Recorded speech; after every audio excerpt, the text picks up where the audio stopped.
La demande en jardinage en Île-de-France, elle a toujours été présente, puisqu'on a des jardins familiaux depuis le 19e siècle, comme dans beaucoup de pays d'Europe qui sont industrialisés à cette époque-là. Et depuis une quinzaine d'années, depuis le tournant des années 2000, on a également une demande de jardinage qui émanait des habitants eux-mêmes, qui ont contacté leur ville, et en l'occurrence là Paris. Ça a correspondu à l'élection au premier mandat de Bertrand Delanoë. En fait, elle arrivait aussi d'élus verts à la ville de Paris. Avec des politiques aussi qui ont été mises en place avec le programme Main Verte, qui ont accompagné cette demande en jardinage.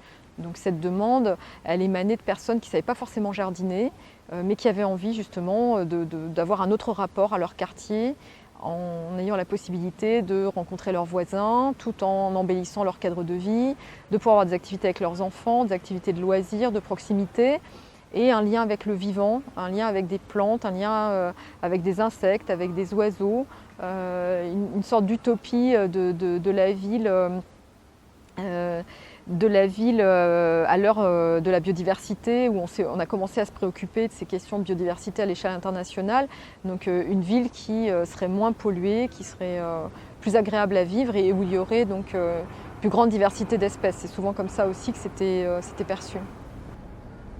Les jardins partagés se sont installés à Paris, dans l'Est parisien, au nord et au sud, nord-est et sud-est, parce qu'il y avait à la fois des friches encore disponibles dans ces quartiers-là, aussi parce qu'il y avait des associations très dynamiques, soit déjà existantes, soit qui se sont constituées pour gérer ces jardins. Parce qu'il y avait aussi des maires d'arrondissement qui étaient favorables à ces projets. Donc politiquement, ces projets ont été portés. Je pense notamment au 14e, au 19e arrondissement dans la première mandature, le 18e arrondissement dans la deuxième. Il se passait beaucoup de choses dans ces arrondissements-là. Bon, le 13e aussi a suivi, le 11e. Enfin, on a vu un certain nombre de projets sortir de terre grâce à la conjonction, on va dire, de tous ces acteurs qui se retrouvaient sur l'idée que le jardin était un bon outil de lien social dans les quartiers et en même temps un outil ou un équipement, en tout cas, nous on le pose comme tel, un équipement, je dirais, socio-environnemental qui touchait toutes les générations, tous les publics, et c'était ça aussi qui était intéressant. Le problème qu'on a à Paris, c'est que c'est une ville très dense, petite, même si elle va s'agrandir là avec la métropole, le projet de métropole. Et on a relativement peu de foncier sur lequel développer les projets de jardin.